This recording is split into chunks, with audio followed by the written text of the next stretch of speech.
Kabilang na rin po sa mga iimbestigahan ng Independent Commission for Infrastructure ang mga proyektong kontrabaha sa Cebu. Kasunod po yan ang matinding pinsala roon ng Bagyong Tino. Balitang hatid ni Joseph Moro. 150 ang patay, 57 ang nawawala at mahigit 400 ang sugatan sa probinsya ng Cebu nang manalasa ang Bagyong Tino. Kung tutuusin, may 26 billion pesos na halaga ng mga flood control projects sa probinsya. 50 billion pesos pangaraw yan, sabi ni Department of Public Works and Highway Secretary Vince Dizon. Ngayon, pinaiimbestigahan na yan ni Independent Commission for Infrastructure o ICI Chairman Justice Andres Reyes Jr. ayon kay ICI Special Advisor General Rodolfo Azurin Jr. Bakit ganun yung nangyari despite sa napakalaki ng funding na dinala doon.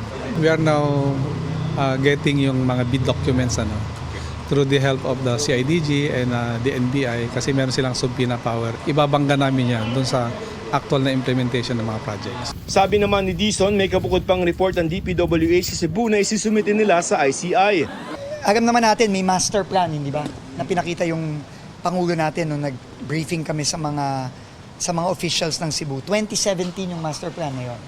Pero imbes na yung mga proyekto na nakalagay sa master plan ng implement, hindi yun ang mga in-implement.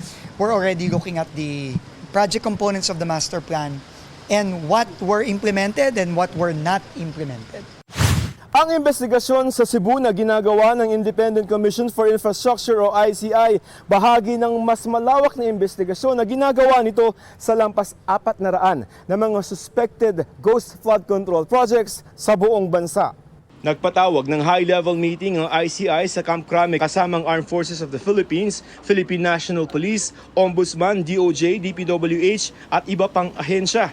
Ang goal is to coordinate and validate yung current list. May mga teams na umiikot, pero kailangan bawat team kumpleto ng abogado, engineer, at kumpleto yung access sa DPWH documents. Ayon kay Azurin, bubusisiin nila ang 80 sa mga ito dahil sangkot sa mga proyektong ito ang mga kontraktor na pinangalanan ng Pangulo na nakakuha ng pinakamaraming flood control projects. Merong focus.